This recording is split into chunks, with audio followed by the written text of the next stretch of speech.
Dalam Bapa dan Putra dan Roh Kudus. Amin. Allah Bapa di surga, kami mengucap syukur bahwa kami Kau ajak untuk menjadi PK, memiliki kepedulian, memiliki care, compassion pada orang lain, pada siapapun, terutama mereka yang mengalami penderitaan, mengalami sakit, mengalami kesulitan dalam hidup. Bantu kami untuk tidak acuh tak acuh dan cuek terhadap segala yang perlu kami bantu bagi orang lain. Terpujilah namamu kini dan sepanjang segala masa. Amin. Para saudaraku terkasih dalam Kristus, hari ini Yesus mengecam orang Yahudi yang jahat. Ya, angkatan yang jahat. Apa arti angkatan yang jahat dalam perspektif Yesus? Yaitu orang yang tak peduli, orang yang cuek, orang yang acuh tak acuh, orang yang indifference, orang yang tidak care. Dan Yesus memberikan perumpamaan bahwa orang gak mau terlibat, orang gak mau terbuka. Bahwa ketika orang bernyanyi penuh kegembiraan, dia hanya menonton dan melihat. Ketika nyanyian itu tentang duka, mereka juga hanya diam dan melihat. Ketika Yohanes Pemandi tidak makan dan tidak minum, dianggap gila, dianggap iblis. Ketika Yesus makan dan minum, dianggap sebagai peminum, pemabuk, dan sahabat orang-orang jahat, orang pendosa. Selalu ada alasan untuk menjawab. Selalu ada alasan untuk membenarkan diri. Dan itulah yang Yesus sebut sebagai jahat. Tak terbuka, tidak terbuka, tidak mendengarkan, ya, tidak mau mengubah hidupnya, terbuka hidupnya. Ya, bagi orang lain, bagi Kristus. Cuek, gak peduli. Dan itulah contoh di dalam kitab suci yang sekarang ini menjadi sangat viral dan sangat familiar. Apakah ada kepekaan gak terhadap orang lain? Kepekaan sosial, kepekaan situasi orang lain yang perlu dibantu. Ya. Kepekaan itu harga yang sangat mahal, orang menjadi sangat individual. Tidak ada gerakan hati untuk menolong, untuk membantu, untuk bergerak, untuk menyelamatkan orang lain. Dan itulah yang Yesus sebut sebagai dosa, sebagai orang jahat. Cuek, gak peduli. Nah, tentu saja bagaimana supaya kita bisa memiliki sikap yang penuh perhatian, penuh kasih, compassionate, penuh belas kasih kepada orang lain. Saya duga dan saya kira kalau kita perlu juga mengembangkan rasa empati, rasa hati. Jadi kita itu ada cipta, kepala kita, ada roso, ada jiwa, ada roh, dan ada karsa. Yaitu adalah supaya hati kita itu ada gerakan untuk saya senasib sepenanggungan dengan orang lain. Seandainya itu terjadi pada saya punya berani memberikan bantuan-bantuan pada orang lain. Jadi kepekaan sosial itu berasal dari kepekaan akan dirinya sendiri, akan badan, akan raganya yang sakit. Ketika orang sadar bahwa dia punya badan yang sakit, yang lemah, yang membutuhkan perhatian, maka di situ muncul juga kesadaran saya pada seandainya saya mengalami itu, saya akan membantu orang lain.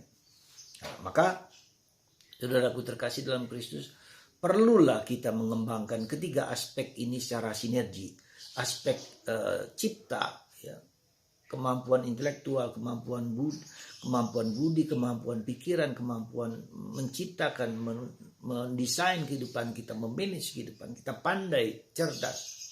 Tetapi juga menumbuhkan rasa, jiwa, roh kita.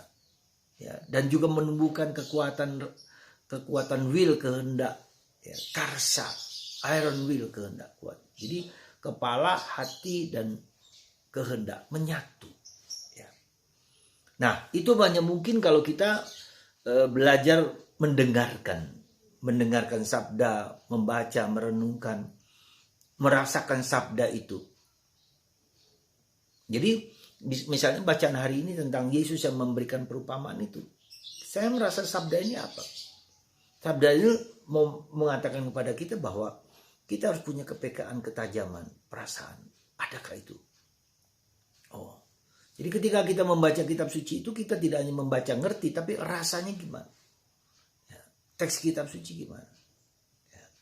Dan itu yang harus menghidupkan kita supaya kita seperti halnya hari ini. Orang nggak peduli, orang nggak terbuka, orang nggak cuek. Jadi seperti itu yang terjadi pada zaman kita pada masa ini. Ya. Semoga hati kita semakin terbuka dan membuka diri terhadap segala kemungkinan yang ada. Ya. Contoh di dalam kitab suci banyak sekali. Tentang orang Samaria yang baik hati, yang melihat orang yang jatuh terkapar karena dirampok dan seterusnya. Seorang kaya yang nggak peduli dengan Lazarus yang borokan, yang luka-lukanya dijilati oleh anjing, dia tidak peduli. Nah, hal seperti itu. Semoga dengan banyaknya medsos yang berkeliaran di dunia maya justru membuat kita semakin peka, bertanggung jawab atas kehidupan orang lain, terutama orang yang menderita. Tidak dijadikan alat, tidak dijadikan sarana untuk memperkaya diri, tetapi sungguh-sungguh membantu orang lain memiliki semangat untuk menolong satu sama lain, compassionate, berbelas kasih, ya, misericordia. Di Jogja ada teman saya yang